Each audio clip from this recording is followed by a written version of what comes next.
actually did get sober. The hardest part for me wasn't even the quitting drinking. It was, and I don't know if any of you guys will relate to this, but it was like adjusting to being a kind of healthy, well-adjusted person. Like I was kind of just like, ugh, you know, like I just like, this is just existentially wrong. So what I did to cope with that is I picked up some new sober, self-destructive behaviors, including sleeping with men. Even though I was 27, and up to that point, I had been a gold star lesbian. Now, does everyone know what a gold star lesbian is? Okay. Just in case anybody doesn't know, a gold star lesbian is a lesbian who's also like a pleasure to have in class. And I told that joke at a show recently, and I saw a gold star lesbian, I'm presuming, in the audience literally go like, like so terrified, like bisexuality was like a jump scare, like it was gonna like get her next. And I also feel like I saw some judgment on her face, and I really didn't appreciate that because I got enough of that from my circle of lesbian friends at the time. You know, and this reference will date me, but they were very chasing Amy about it. Does that mean anything to anybody? Okay. Like, and I was just like, this is so hurtful, and it's also so 90s. Like, what's going on right now? And I have to say that's why it's been so healing for me to have some Gen Z friends now, because when I tell them about this period of my life, they are all just like, why do you even feel the need to talk about this? Like, sexuality's fluid, queen, slay. You know, Gen Z.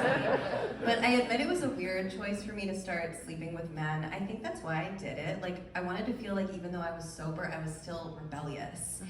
And you know, when straight women sleep with men, it's not rebellious. It's like conventional, it's expected. But when I did it, it was so weird and unexpected that I felt like it was camp. You know? Like I would be doing something extremely hetero and banal, like getting a UTI or not having an orgasm. I would just be like, I'm in a John Waters movie right now. I usually told the men I was about to sleep with that until recently I'd only been with women, and that was a mistake because most of them responded in the worst possible way, extremely respectfully, which was such a bummer to me because I was only sharing it with them in a very alcoholic way to kind of like amp up the sex, you know? Like I was hoping even one of them might take the hint and at some point in the sex, like throw me around and be like, oh, did you like that, you bad lesbian? But none of them ever did that.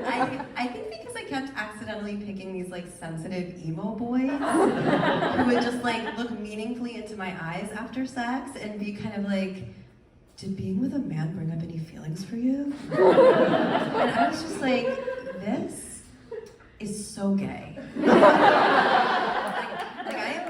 For this, you know, like if I wanted to process my feelings about the sex I just had, I would be sleeping with women.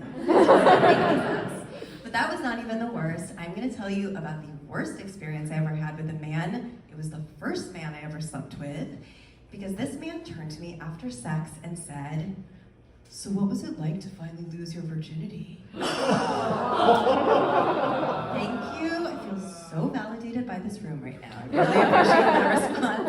I lost my shit, you guys. I totally reamed him out, and I was just like, look, dude, you might be the first man I've slept with, but your dick reminds me exactly of the dick that my ex-girlfriend and I picked up at the store and then returned. Because we were like, we are like not amateurs, this is not our first rodeo, and that dick is a starter dick. And if you want to know how it felt to lose my virginity, you better buckle up for a long dramatic story about my best frenemy from high school and a road trip to Waukegan and Sarah. Okay? Thank you. And I have to say, to this man's credit, he took all of that extremely well. He was not offended at all, because he had just come, so he was already asleep. That's the truth, you guys. So, I am happy to share with you that I am married now. Thank you so much. to a man, and you're right not to clap.